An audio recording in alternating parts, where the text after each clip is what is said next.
Okay, another quick sample is going to use working with, this is just a more open image background stamp. It's just a crackle effect. And I'm going to ink it up, and I'm going to off stamp it once and then stamp it on my project, because I want this to not really take on a certain pattern. So it's going to be hit or miss everywhere around it. Let's get a little more in the center. There, that'll work.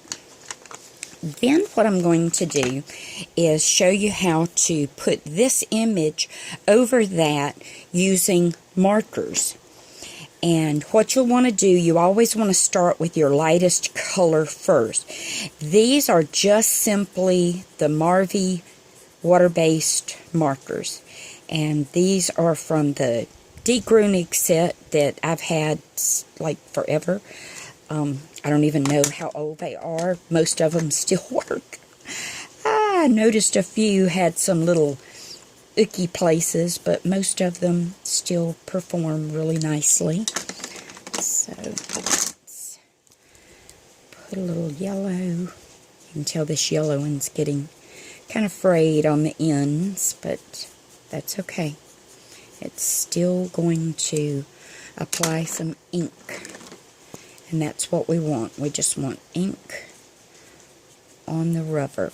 And this being water-based, even though you're going to look at it and go, but it's dry, it's not really that dry.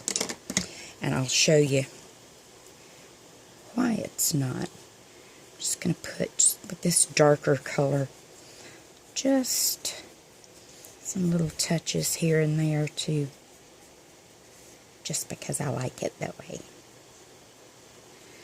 Okay, now you're going to think that that's all dry. It's not. What you're going to do is you're going to breathe your hot breath on this, and then quickly stamp the image, hold it in place. And these type of projects is especially good when it comes to working off of one of these little foam mats. And there's your flower with a watercolor or faux watercolor effect look.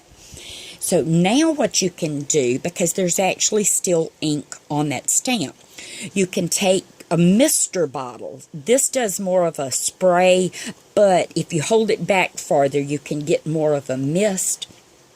And what you're going to want to do is hold your stamp back and just spritz. But I'm not going to do it right there on the surface because it'll mess up what I've got there. But you can see some of the water on the stamp. And then when you stamp it, you're going to get another watercolor effect. And even though it's pooled a little bit there with water, let it dry. And when that dries, then it's going to take on a whole different watercolor effect. And there's probably enough ink from that inking that you could have actually gotten a third impression from this. That one's really, really pale. But if you were doing it on a lighter stamped background, that's the reason I off-stamped this one time. Then you can see all the colors through that. Then I'll show you what I'll do to that once it dries.